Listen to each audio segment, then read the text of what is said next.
Interview with Mark Gilbert from the Outshine LGBTQ Film Festival. Recently, Ferguson sat down to interview Mark Gilbert, the interim executive director of the Outshine LGBTQ Film Festival. They discussed the diversity of the festival as well as some of the exciting films attendees will see this year. Watch this. Well, next up on Queer News Tonight, we have a very special interview. It's time again, one of the most important cultural events for the LGBTQ community of the entire year. Outshine Film Festival. The LGBTQ Film Festival is getting ready to start. And tonight we're going to welcome Mark Gilbert. He is the interim executive director, and of course you know him as the president of the board of the Outshine Film Festival. Mark is here today to talk about the upcoming Outshine LGBTQ Film Festival. It's going to be starting April 22nd and last until May 1st of course this year, 2022. And this is the Miami edition. Welcome, Mark, to Queer News Tonight. Yeah, I'm so excited to be here. I am excited to have you here. Outshine is so important to the LGBTQ community. We believe in our bars and we believe in our beach parties. I never knew that. Yeah, we have a few of them here in South Florida. Mark, you got to get out more. But Outshine's a whole different animal, and it brings us all together in a whole different way. And culture is, of course, very important to LGBT. Let's begin, before we dive into the details of what's going on at Outshine, and the festival looks fantastic. Let's talk about the last time we got together where we worked together directly at Outshine was at the Academy Award party, and that was in January of 2020. I remember it well. At the Manor, and something was just getting ready to happen. Now, I can't remember what that was. I have no idea what you're talking about. Yeah, I know. I can't remember to save my life. I think if you drank Clorox, I think. Oh, that's it. That's it. Clorox. We always get the Donald Trump jokes in when we can, can't we? So pandemic comes, and that's the last time Happening Out and Queer News did a active project with Outshine in terms of the actual activity, and pandemic comes along. Tell me, from your situation as president of the board, Outshine is a cultural event that's designed for the drama and experience of sitting in that darkened theater, and that's all canceled. Tell us what the last 2 years have been like for you at the Outshine Film Festival. Every good gay sentence should have the word drama in it. Let's start with that. That's right. What we knew straight away, when I just come back from California, I was on a business trip to California, and I learned there about the extent of COVID, because obviously we had this brilliant president that decided not to tell us anything. And I went to the VIP event at Pride and started talking to people, and I said, we may have to cancel the festival, and people thought I was nuts. And then all of a sudden we're faced with this constant barrage of news that this thing is real and growing, and that this loved event that we plan on every year has a real chance of not occurring. And so we're fortunate to take some advanced steps to make sure that we secured what we could. And we created a completely new platform for the festival.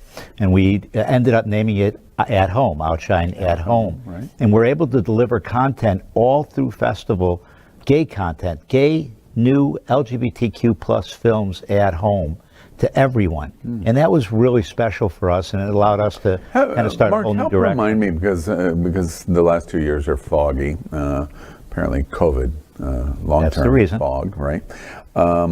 So Outshine happened in the spring of 2020, in the peak. It was at the At Home edition. That's when you launched it the first time. My gosh, that seems like a lifetime ago, doesn't it? And then, so that was the Miami edition in the fall, or I'm sorry, in the spring of 20. Then Fort Lauderdale. That was canceled. Oh, completely. You did not do the spring. Yeah, not till later. Yeah, okay.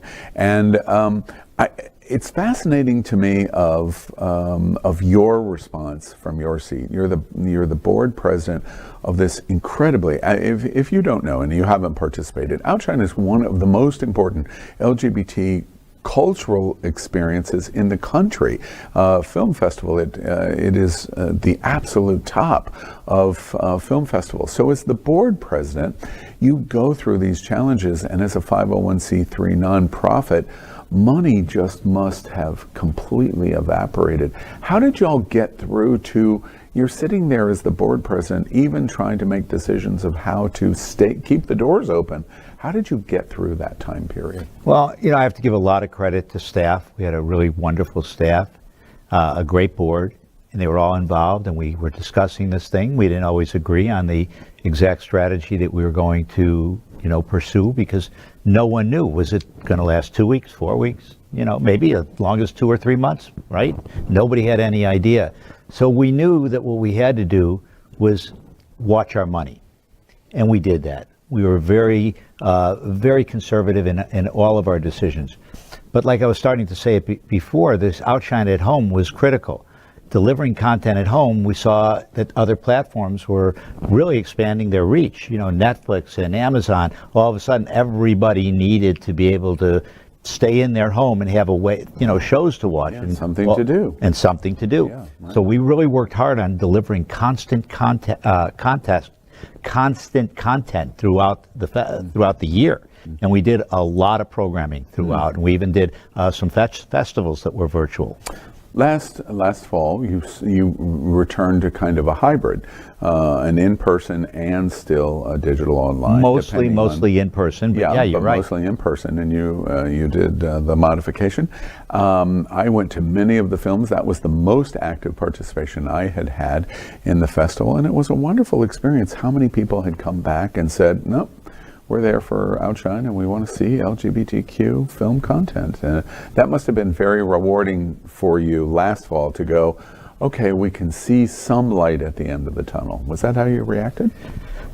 You get in that auditorium, you get in that room, and you start to see them filling in, and people kind of getting a little relief from COVID, and you start to see the unity in the community coming together for a film, and you're going to have a great party, and it all starts magically coming together. It falls into place. And everybody had such a good time, and it was wonderful because we need that. We need that socialization.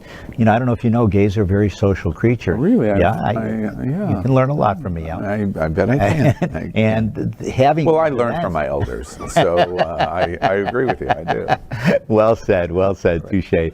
It's wonderful that they came together for opening night, and we had a pretty decent turnout for Fort Lauderdale. Yeah. Much better than we expected. Yeah, that's the next thing I want to talk about. Outshine always fascinates me because I've participated in the Tampa Film Festival and others around the country in various ways in my days with RuPaul and RuPaul's Drag Race. It's interesting to me, though, Outshine is really a two-festival event. So it really moves through the entire year. In the spring, it's in Miami-Dade County, and then in the fall, in October, it comes to Fort Lauderdale and Broward County. I know once upon a time, years ago, they were separate festivals, but they decided to come together and unite as Outshine.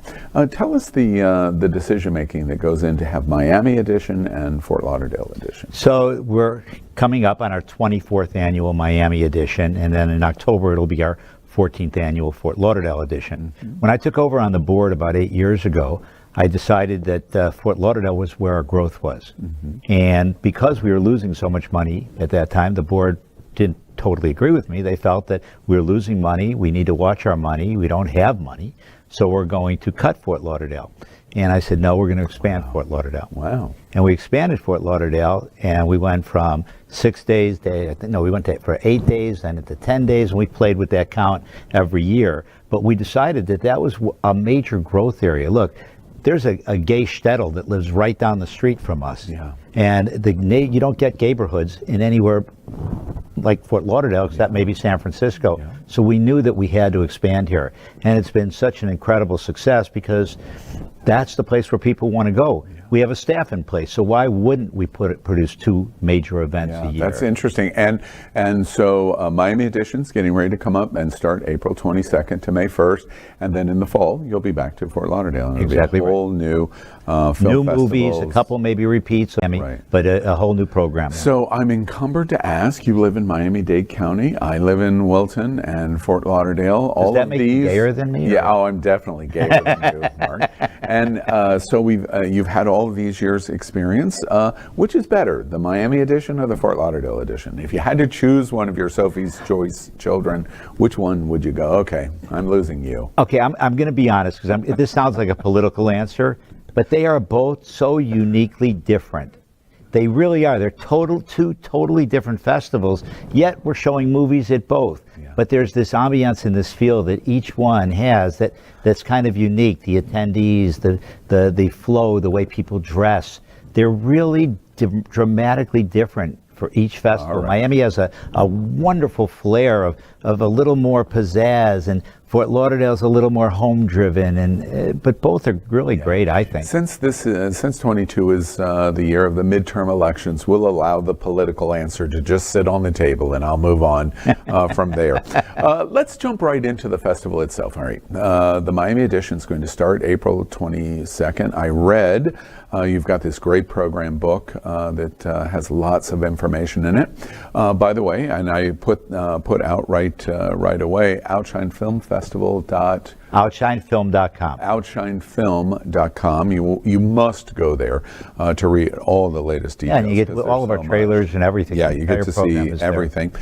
I read that you're going to have like 80 to 90 films in the Miami Festival. That's just incredible for LGBT. Let's zero in on some of the highlights. The program over 2 weeks heavily moves into the anchors of the weekend. You're going to start with the opening party, April 22nd, the opening film, and then the party afterwards, B-Boy Blues. It sounds the opening film is B-Boy Blues, correct. B-Boy Blues, and then you'll have a party afterwards. Yeah, it's our opening night party. And you definitely want to come to the opening night, come to the film. Tell us a little bit about B-Boy Blues. Well, first let's start with the opening night event itself, because truly I think it's the single greatest night in Miami culture for us to come together. For a really nominal price, you come and see an opening night film at a major venue, followed by an amazing after party sponsored by Bacardi, with food, with entertainment, first class all the way. It's just the greatest night of the year for our community to come together. But when it comes to B-Boy Blues, that film, we screen these movies. We have a program, we have a screening committee, Dino Mosqueda, and Dino is our anchor, head of our, right, and well-respected man on our board, and Dino is in charge of our screening committee. And then we have Joe Balancio, who was just here the other night. He's the program director, and they go through all the iterations, and then they bring to the exec committee the suggestions that they have for opening night. Well, we looked at B-Boy, we watch all these movies, we have to make determinations how to slot them, and when we saw B-Boy Blues, when I saw B-Boy Blues, I said, boy, this is some kind of movie. This is an amazing representation of the African American community that you never see. You never get to watch a film that's this beautiful, let me add the words LGBTQ African American community. You never get to see. And so it was one of those films, and we knew we could get the Lyric Theater, and we said, my God, an amazing African American film at the historic Black Archives Lyric Theater. That's a great story and a great support of our community. And we started, you made the joke right at the top of our conversation about, we know a little bit about drama. And then as I was reading about the film, it was like, wait. The film's director is Jesse Smollett. The film director is Jesse Smollett, and this is a film he did before, as I understand, before all the drama hit about what he did.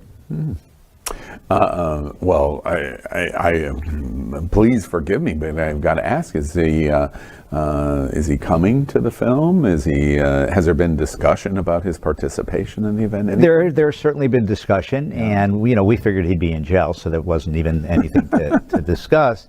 And we made a decision that, under the circumstances, with every there's been no apologies, no feeling of sincerity for what occurred.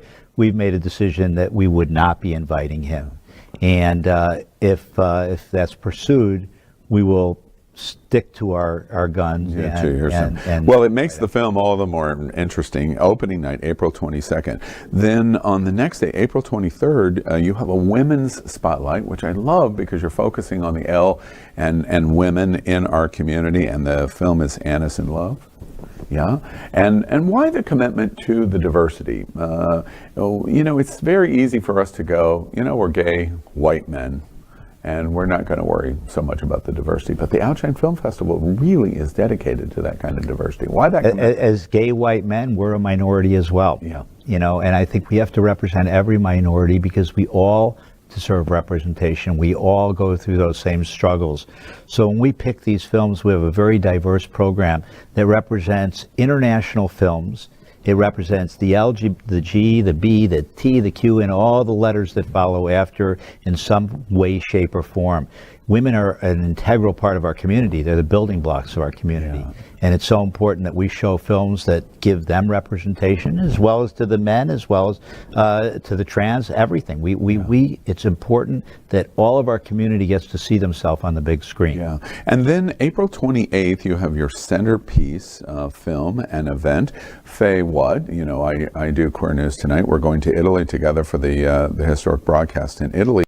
And the film is Girl Picture. And she's been talking about this film. Tell us a little bit about Girl Picture. So let's just go back to the Women's Spotlight Party, which is the first Saturday, April 23rd. Right. Not only is that an amazing film, but then we have an amazing party for the girls afterward. Now, I crashed that party as an honorary lesbian. Yeah. They usually kick me out by about 2 or 3 drinks. I got jokes. But what a great night for the ladies to come together in a really beautiful event. So then you mentioned Centerpiece. That'll be at the Miami Beach Botanical Gardens under the stars, Great outside. location.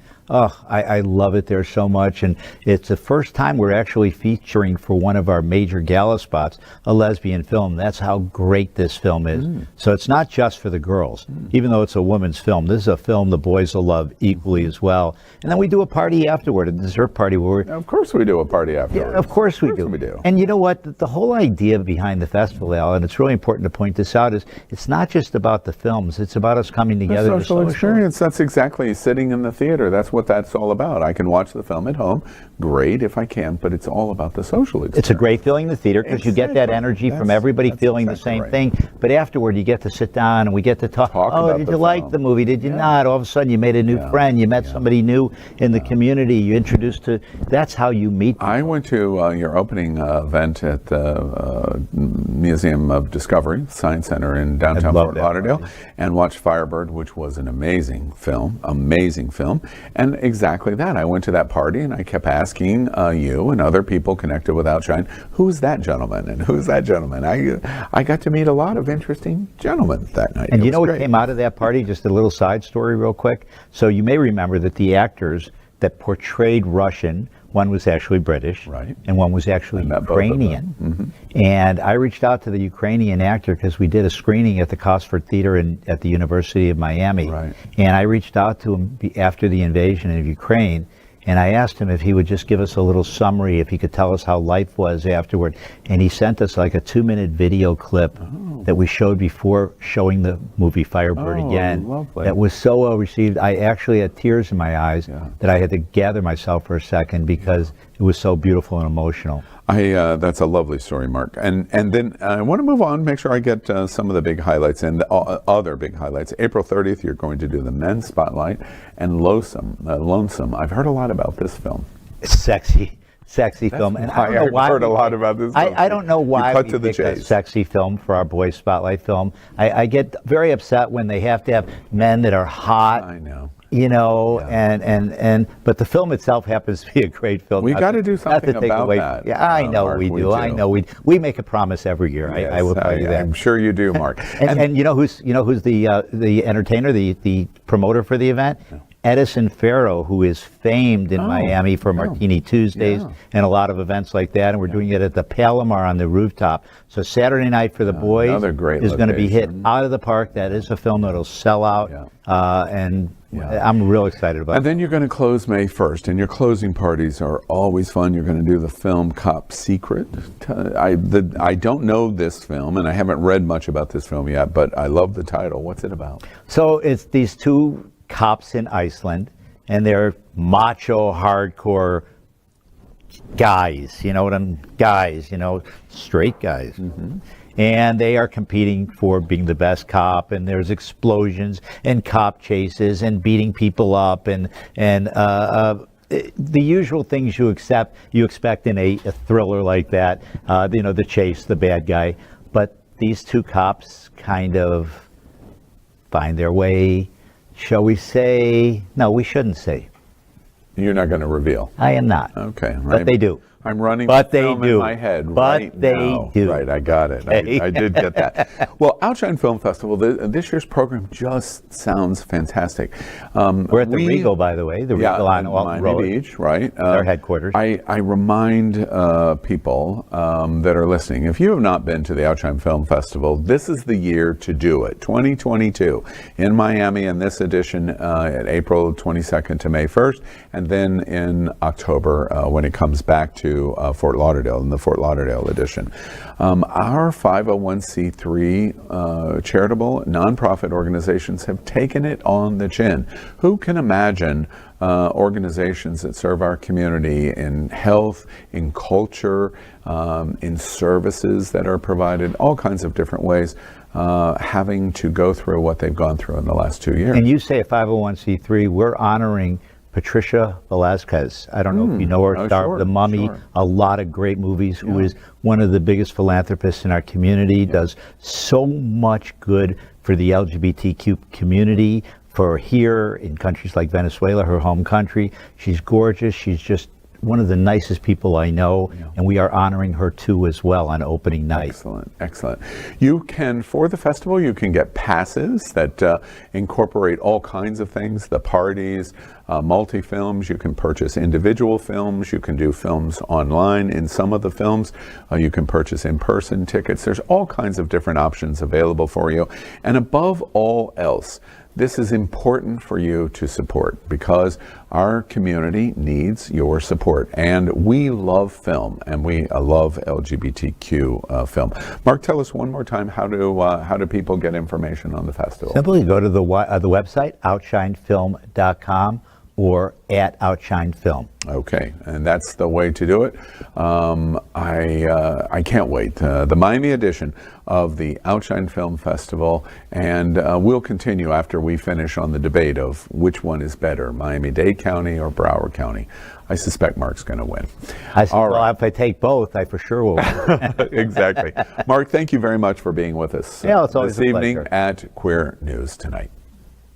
LGBTQ plus news is vital for our community and for the broader world as a whole. We have enough enemies at Fox News.